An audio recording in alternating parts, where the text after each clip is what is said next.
Okay, so if I'm finally gonna review this movie, I gotta do this right. Go Pikachu! Yeah. Ooh, this is actually nice and soft. Okay, so what are my origins of Pokemon? Well, to sum it up, I consider my prime of Pokemon to be in Generation 4. Pokemon Diamond and Pearl was one of the first games I pre-ordered. I played that game non-stop. Even though it wasn't good at the game, I still got the mechanics as I got older. I was 10 at the time, and that is definitely everybody's prime to be in their Pokemon journey. That was definitely also the generation where Heart Gold and Soul Silver came out. Even though I still haven't finished the Kanto region yet, from my knowledge there were like only 2 Pokemon Ranger games, and I played both of them. I love all the Pokemon Mystery Dungeon games, and I really hope they still continue to make those. As far as Pokemon today, as you can see, I still love Pokemon, but I don't play it as much as I used to. I still haven't beaten Omega Ruby, and I still haven't beat Pokemon Moon yet. This is gonna be a little bit embarrassing, not really, because I find it hilarious, but when I first saw the trailer, I literally fainted. No pun intended.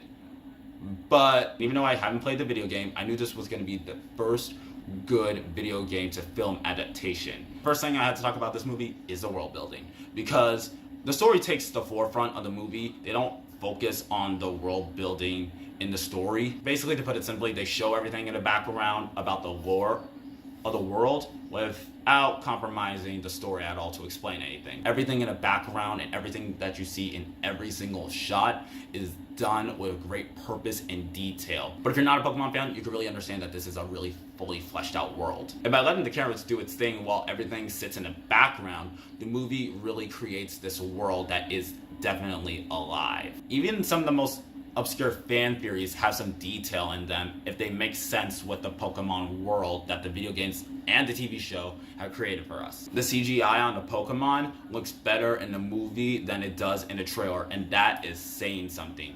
You can see the details of the fur, the hair, the skin. This was definitely a labor of love for the artists and the designers to make these Pokemon come to life and for us to like them.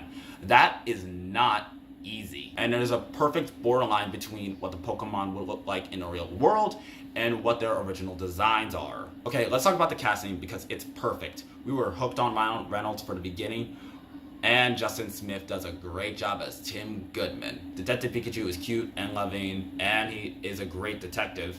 There are times where Justin Smith is the only real person in the room, and he doesn't seem uncomfortable in the slightest. There's also some emotional scenes that he has that he plays off very well in. Lucy Stevens is another character that I want to talk about, who's played by Catherine Newton. She's bubbly, intelligent, and she is very passionate about her career and does a fun job with helping out the team. She also has a partner, Psyduck, which acts as comic relief. And his comic relief relies on being the annoying character, but he's never annoying to the audience. He's only annoying to this guy right here. He's only annoying to Detective Pikachu because Pikachu needs to make sure he's subdued for most of the movie.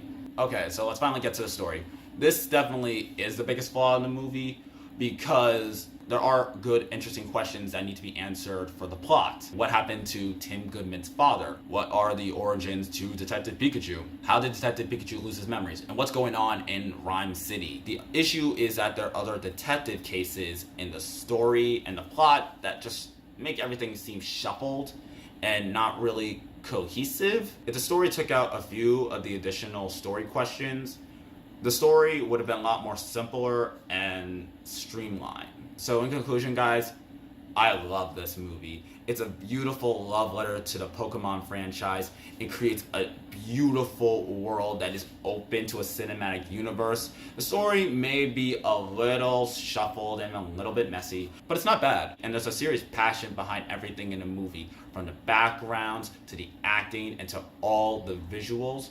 I think Detective Pikachu did hit the mark. So my verdict, 4 out of 5 stars. I definitely think that is appropriate. Thank you guys for watching, and I think the next movie is either going to be Aladdin or The Lion King, depending on when this video comes out, because Lion King is coming up soon. Okay guys, I hope you enjoyed the video. Bye!